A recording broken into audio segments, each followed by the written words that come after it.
Isa pa bili. Ano? Colgate nga pisan. Colgate? Anong Colgate? Pula, green, pink. Yung close-up pinsan. Colgate na close up. Ilan? Dalawa lang. Dalawa, oh. Colgate na close up pala eh. Thank you. Oy, siya pili na din na yung gusto. Eto. Eh, hindi yan pwede, ati kay inuubo. Ito na lang Cloud9.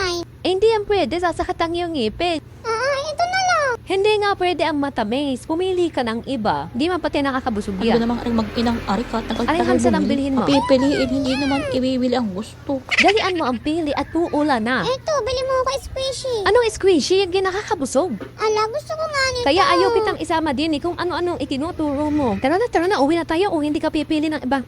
Ay, siya, Ito kinurot naman kasing na. tindahan na to kung ano-anong tinitinda. Mga laruan, hindi naman naaabusog ka, mahal-mahal pa. Kaya naman ang mga bata ay naglilig kapag napunta dito sa halip na pagkain ng bilhin kung ano nang dala pa uwi. Ala, gusto ko nga nito. Bili mo nga nito. Kinama na eh. Lo, gahanap buhay lamang, nadamay pa.